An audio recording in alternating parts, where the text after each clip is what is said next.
Hello नमस्कार दोस्तों। मैं हूं विकास। फास्ट लर्न में आप सभी का स्वागत है। केवीएस एनवीएस में जो हिंदी एनसीईआरटी से सीधे सीधे प्रश्न पूछे जाते हैं उसमें हम कक्षा 1 से लेकर कक्षा 5 तक के सभी प्रश्नों को हल कर लिया है। जो आज का हमारा क्लास है वो कक्षा 6 का होने वाला है। यानी आज हम कक्षा 6 के जो हिंदी एनसीईआरटी की पाठ्य पुस्तक है इसमें हम कक्षा 6 को डिस्कस करेंगे। ठीक है दोस्तों, आते हैं, शुरू करते हैं हम अपने क्लास को। मल्हार यानी कक्षा 6 की जो पुस्तक है इसका नाम क्या है दोस्तों? मल्हार। ठीक है, तो पुस्तक का नाम भी हमें याद में रखना है। तो मल्हार पुस्तक कक्षा 6 के लिए हिंदी पाठ्य पुस्तक और ये एनसीईआरटी की पाठ्य पुस्तक है। मल्हार यानी जो मल्हार पुस्तक एनसीईआरटी की जो पाठ्य पुस्तक मल्हार है, ये मल्हार है क्या? मल्हार क्या है? तो मल्हार जो है वो भारतीय शास्त्रीय संगीत का एक राग है। तो ये प्रश्न पूछ सकता है, ये प्रश्न भी आने की पूरी पूरी संभावना है कि मल्हार क्या है। तो मल्हार क्या है? शास्त्रीय संगीत का एक राग है।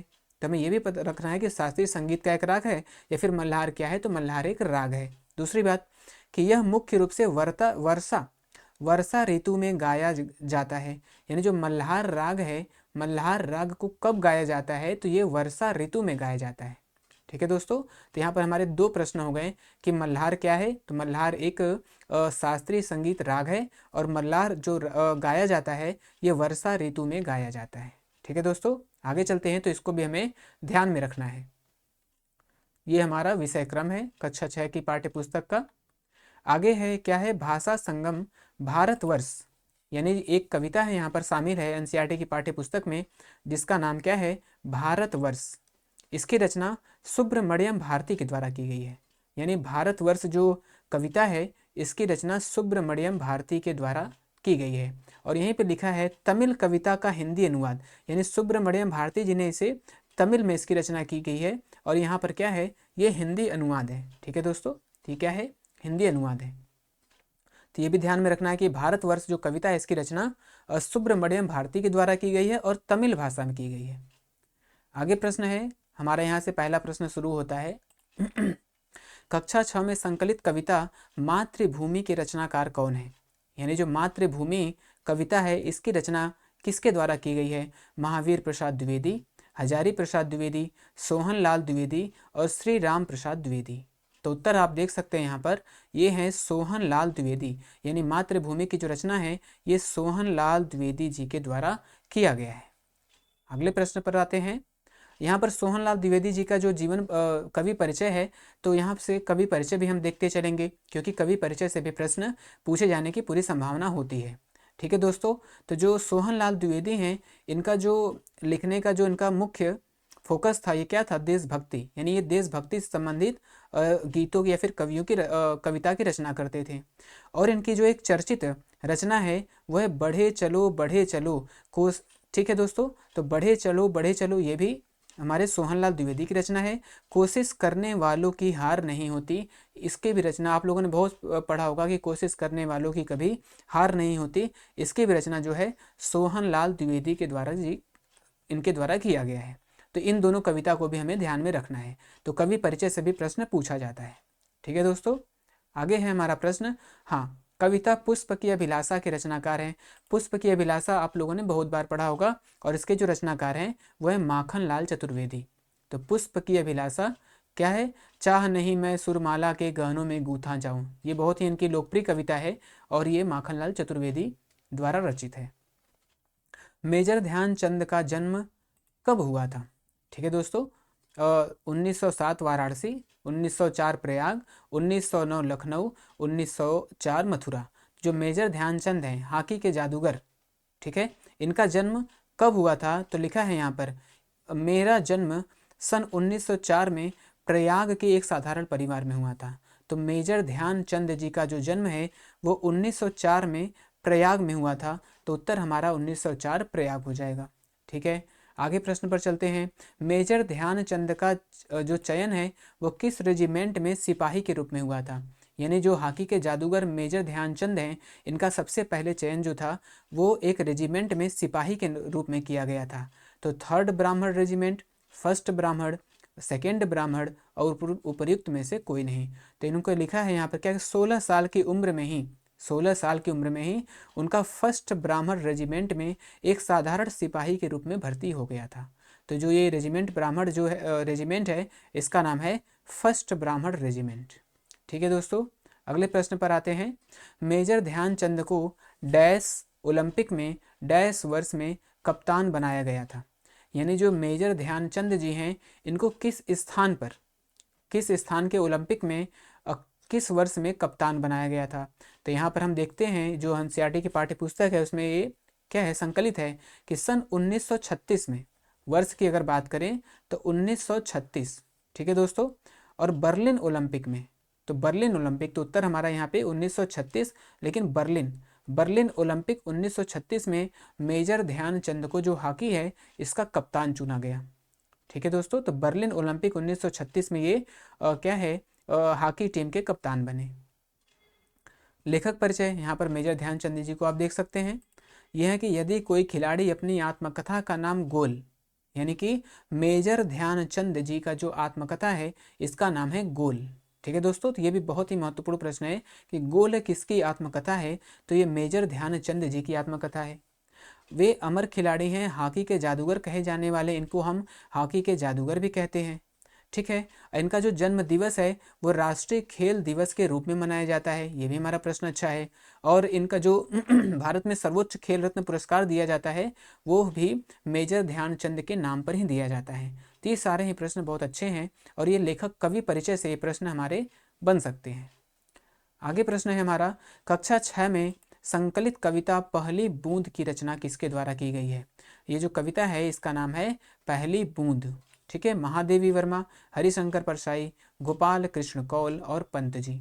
तो पहली बूंद जो है ये किसकी रचना है, गोपाल कृष्ण कौल, यानी ये कविता गोपाल कृष्ण कौल जी के द्वारा लिखी गई है। तो उत्तर हमारा यहाँ पर 3 हो जाएगा। आगे प्रश्न है हमारा, हाँ, गोपाल कृष्ण कौल से संबंधित जो कवि परिचय यहाँ पर दिया गया है, इनकी जो एक प्रसिद्ध रचना है क्या, कि हम कुछ सीखें। ठीक है, इनकी कविता क्या है, हम कुछ सीखें। तो कवि परिचय से भी प्रश्न पूछे जाते हैं दोस्तों, तो इसलिए हमने इसको भी शामिल किया है। तो हम कुछ सीखें, ये गोपाल कृष्ण की कविता है।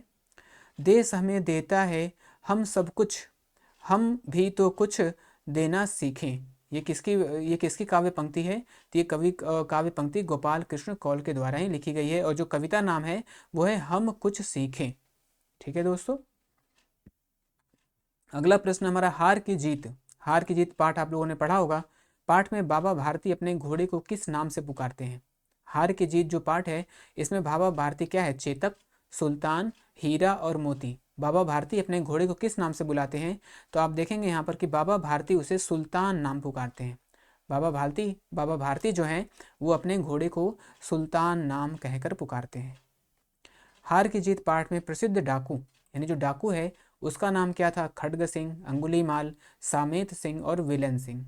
ठीक है, तो खड्ग सिंह इस इलाके का एक प्रसिद्ध डाकू था। तो उत्तर हमारा क्या हो जाएगा, खड्ग सिंह। ठीक है दोस्तों, ये सब हमारे बहुत थोड़े सरल प्रश्न हैं हमको, लेकिन एक बार इसको अगर देखे रहेंगे तो हमारे ध्यान में ये बना रहेगा। हार की जीत पाठ के रचनाकार सुदर्शन का वास्तविक नाम क्या है। यानी हार की जीत, सबसे पहले जो हार की जीत अभी हम लोग पाठ पढ़े हैं, इसके रचनाकार कौन है, तो इसके रचनाकार कौन है, सुदर्शन है। ठीक है दोस्तों, तो ये प्रश्न हमारा एक हो गया। अगला प्रश्न है कि सुदर्शन का वास्तविक नाम क्या है, यानी इनको किस वास्तविक नाम से, किस नाम से जाना जाता है, इनका वास्तविक नाम क्या है। केदारनाथ भट्ट, धनपत राय, बद्रीनाथ भट्ट और सुदर्शन भट्ट। तो जो सुदर्शन है इनका जो वास्तविक नाम है यह है बद्रीनाथ भट्ट। ये काफ़ी अच्छा प्रश्न है कि सुदर्शन जी जो रचनाकार हैं इनका वास्तविक नाम क्या है, तो इनका जो वास्तविक नाम है वो है बद्रीनाथ भट्ट। ठीक है दोस्तों, चलते हैं अगले प्रश्न पर। तरुवर फल नहीं खात है सरवर पिए ही न पान। ठीक है, तरुवर फल नहीं खात है सरवर पिए ही न पान, उपर्युक्त काव्य पंक्ति डैश के द्वारा रचित है। तो यहाँ पर एक जो दोहे हैं रहीम दास के दोहे, जो कक्षा 6 की जो चैप्टर 5 है इसमें रहीम दास के दोहे को संकलित किया गया है। और जो रहीम दास के दोहे हैं वो अब्दुल रहीम खान खाना, यानी जो रहीम दास है इनका इन्हीं को अब्दुल रहीम खान खाना कहते हैं, या फिर इनका जो पूरा नाम है वो अब्दुल रहीम खान खाना है। ठीक है दोस्तों, और यहाँ पर ये सारी पंक्तियाँ हैं, रहीमन देखी बड़ेन को, ठीक है, तरुवर फल नहीं खात है, और यहाँ पे रहीमन धागा प्रेम का, इनके सारे बहुत सारी जो पंक्तियाँ इनमें इनके नाम आती हैं।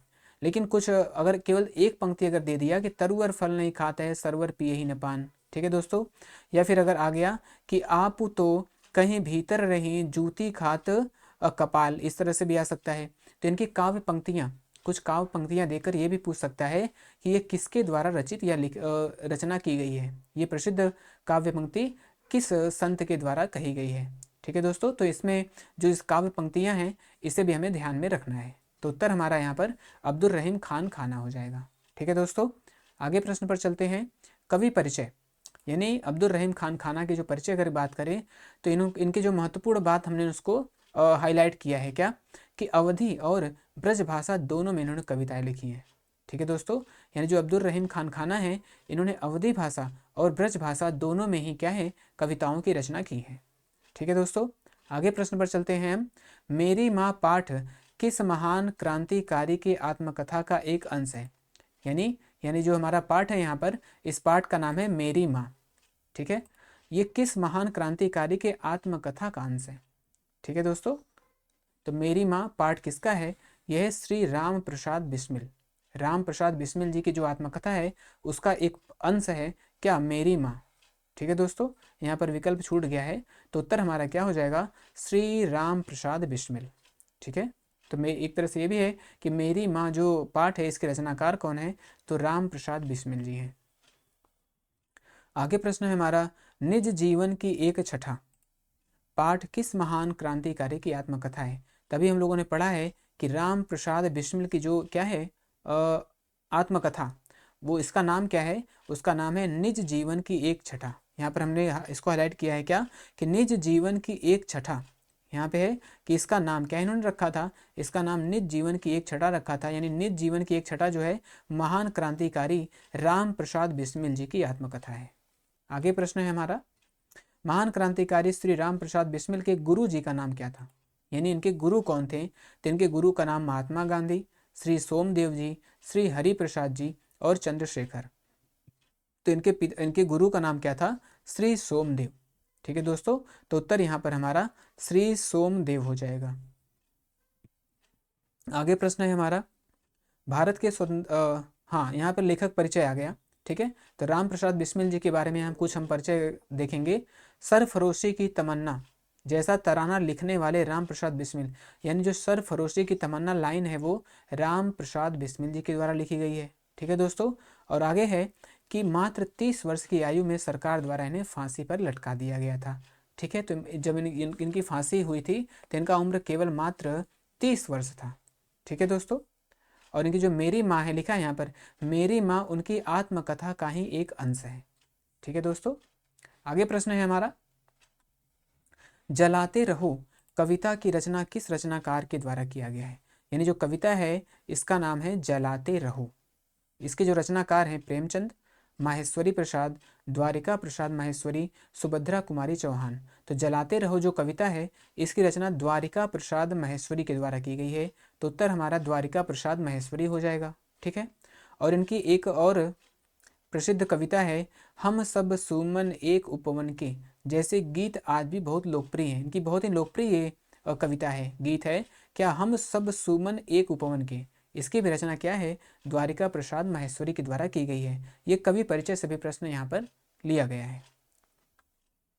बिहू असम का एक कृषि आधारित त्यौहार है। ठीक है, हम लोग जानते हैं कि बिहू का त्यौहार कहाँ मनाते हैं, असम में मनाते हैं, जो साल में बार मनाया जाता है। तो जो बिहू उत्सव है वो 3 बार साल में वहाँ पर 3 बार मनाया जाता है। यहाँ पर आप देख सकते हैं कि जो बिहू उत्सव है वो असम में साल में 3 बार मनाते हैं। कब कब मनाते हैं, बीज जब वो बोते हैं, फिर से जब वो उसको धान रोपते हैं, फिर जब वो अनाज तैयार हो जाता है तब, यानी 3 बार बिहू उत्सव असम में मनाया जाता है। सत्रिया किस राज्य का एक प्रसिद्ध नृत्य है, तो हम लोग उन जियोग्राफी में पढ़ा होगा। ठीक है, और जगह पे हम लोगों ने पढ़ा होगा, जो सत्रिया नृत्य है वो असम का एक क्या है, प्रसिद्ध नृत्य है। ठीक है दोस्तों, तो सत्रिया नृत्य का संबंध असम से है।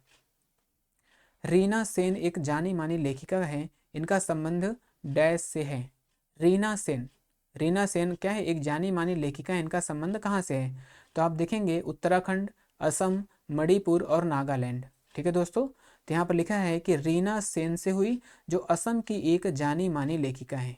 तो रीना सेन क्या है, असम की एक जानी मानी लेखिका है, या फिर रीना सेन का संबंध कहाँ से है, तो रीना सेन का संबंध असम से है। ठीक है दोस्तों, आगे प्रश्न है सत्रिया और बिहू पाठ की लेखिका कौन है, यानी जो अभी हम लोग पाठ पढ़ रहे हैं सत्रिया और बिहू, इसकी लेखिका कौन है, रीना सेन, जया मेहता, सोनाली सोनाली सेन और रूपा मेहता। तो यहाँ पर आप देखेंगे कि इसकी जो रचना है वो जया मेहता के द्वारा की गई है।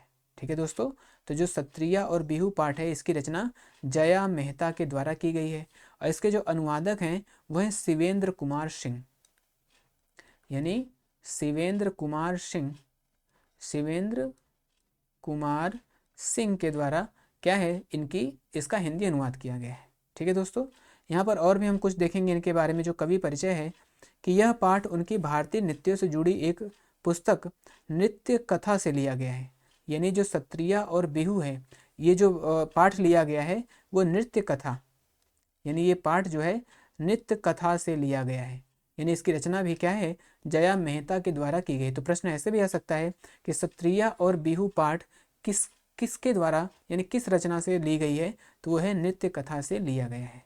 ठीक है दोस्तों, आगे प्रश्न पर चलते हैं। मैं बालक बहियन को छोटो छेको के ही विधि पायो, किसकी प्रसिद्ध काव्य पंक्ति है। जैसे अभी ऊपर हम लोगों ने रहीम दास के बारे में पढ़ा है, अब यहाँ पर क्या है, यहाँ पर सूरदास को भी शामिल किया गया है। ठीक है, तो सूरदास की भी जो प्रमुख पंक्तियाँ हैं इससे भी प्रश्न आ सकते हैं। तो यहाँ पर हमने क्या है, मैं बालक बहियन को छोटो छीको के ही विधि पायो, इसमें से और भी लाइन आ सकता है, जैसे जी तेरे कछु भेद उपजी हैं जानी परायो जायो। ठीक है दोस्तों, ये ले अपनी लकुटी कमरिया बहुत ही नाच नचायो। तो इसमें से पंक्ति पूछकर इन सारे पंक्तियों को हमको क्या है, एक बार दो बार अगर हम पढ़ लेंगे तो हमें ये पंक्तियाँ याद हो जाएंगी। ठीक है, और इसकी रचना सूरदास के द्वारा की गई है। ठीक है दोस्तों, आगे प्रश्न पर चलते हैं। पाठ परीक्षा में रियासत देवगढ़ के दीवान का नाम क्या था, यानी जो पाठ है परीक्षा, यानी परीक्षा क्या है, पाठ का नाम है परीक्षा, इसमें जो रियासत देवगढ़ है इसमें दीवान का नाम क्या था। ठीक है, मान सिंह, सुजान सिंह, कृष्ण सिंह और हरि सिंह। तो यहाँ पर आप देखेंगे कि रियासत देवगढ़ में दीवान सरदार सुजान सिंह बूढ़े हो चुके थे। ठीक है दोस्तों, परमात्मा की याद आई इनको, क्या है, तो इनका नाम क्या है, सुजान सिंह।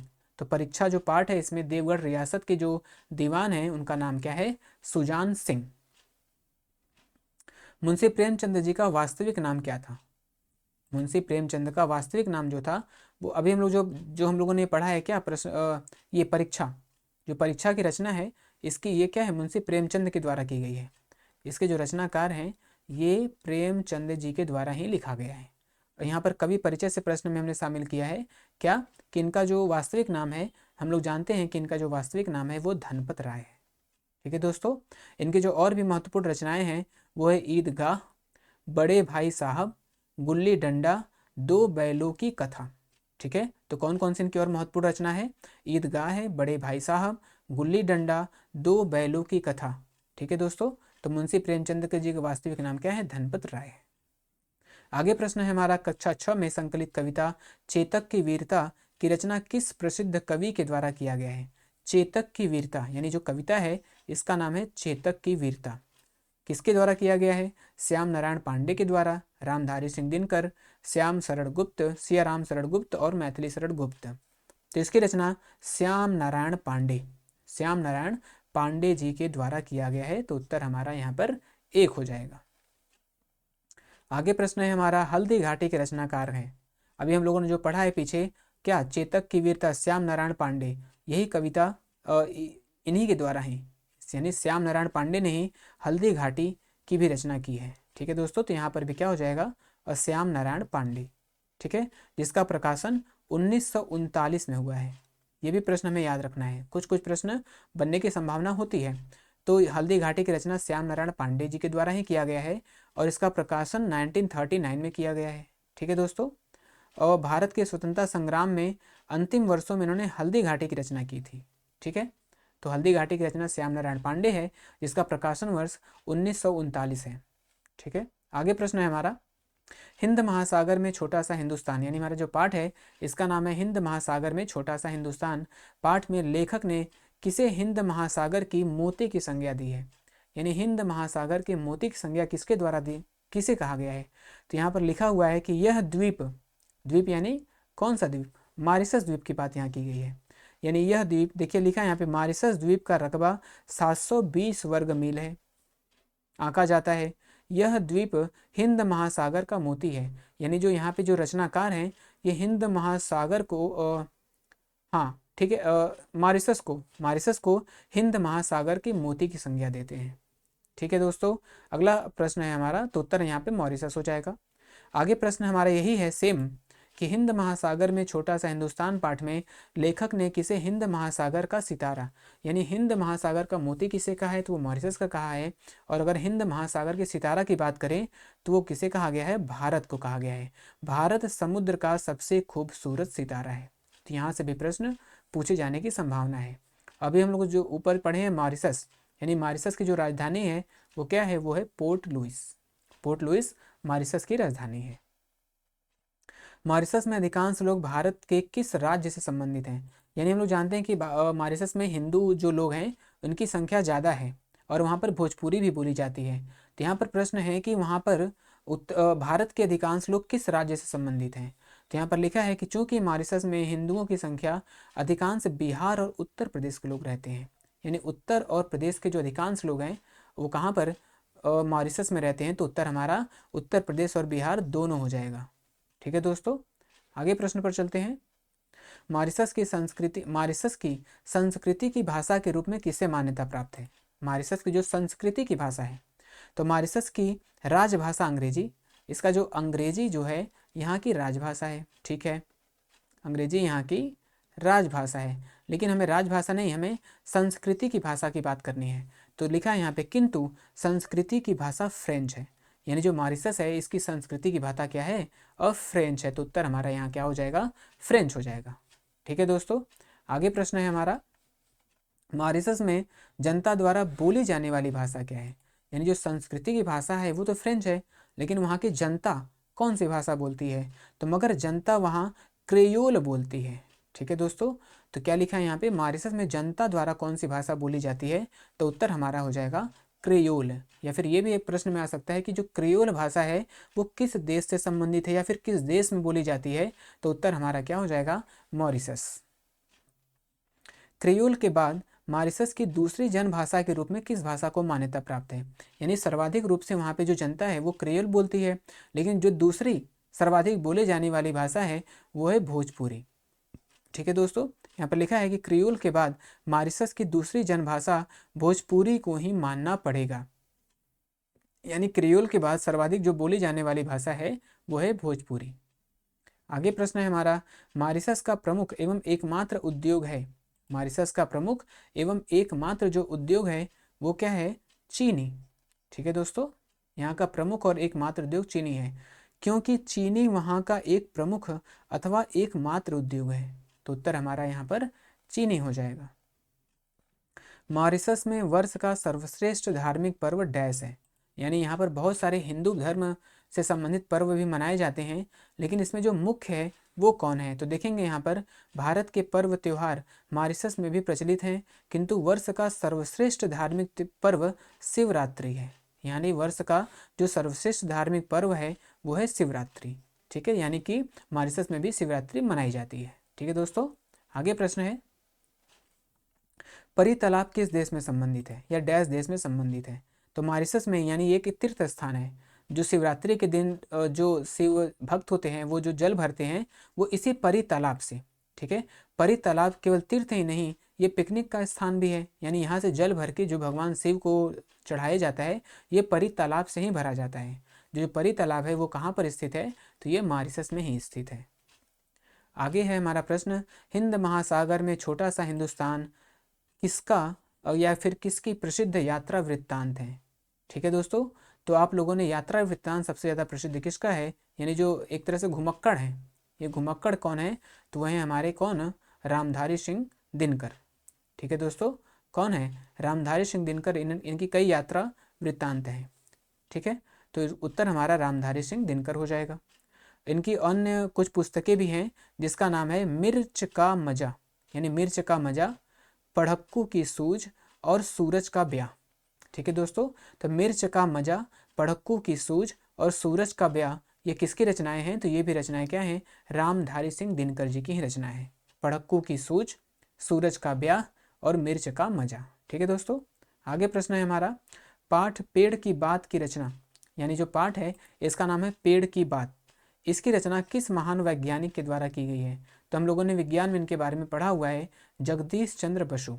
ठीक है, जगदीश चंद्र बसु जो है इन्होंने किया है क्या? प्रसिद्ध वैज्ञानिक जगदीश चंद्र बसु ने इसकी रचना की है। तो उत्तर हमारा जगदीश चंद्र बसु हो जाएगा। और जो पेड़ की बात है और इसका हिंदी अनुवाद किसके द्वारा किया गया है? तो यह है शंकर सेन। शंकर सेन के द्वारा पेड़ की बात का हिंदी अनुवाद किया गया, लेकिन इसके जो मुख्य रचनाकार हैं वो है जगदीश चंद्र बसु। और यहाँ पर है, आओ बच्चों तुम्हें सिखाएं झांकी हिंदुस्तान की, ये एनसीईआरटी पाठ्य पुस्तक में बच्चों को केवल पढ़ने के लिए शामिल किया गया है। तो ये किसकी रचना है? तो ये रचना है कवि प्रदीप की। आओ बच्चों तुम्हें सिखाएं झांकी हिंदुस्तान की। ठीक है, तो इसकी रचना किस कवि के द्वारा की गई है? कवि प्रदीप के द्वारा इसकी रचना की गई है। ठीक है दोस्तों, आगे प्रश्न है, अच्छा यहाँ पर ये हमारा कक्षा 6 की जो पाठ्य पुस्तक एनसीईआरटी की है पूरी तरह से समाप्त हुई। अगले क्लास में हम कक्षा 7 को शामिल करेंगे। ठीक है दोस्तों, तो आप हमारे चैनल को क्या करिए, लाइक करिए, शेयर करिए और सब्सक्राइब करिए। आप सभी को हमारे चैनल से जुड़ने के लिए बहुत बहुत धन्यवाद।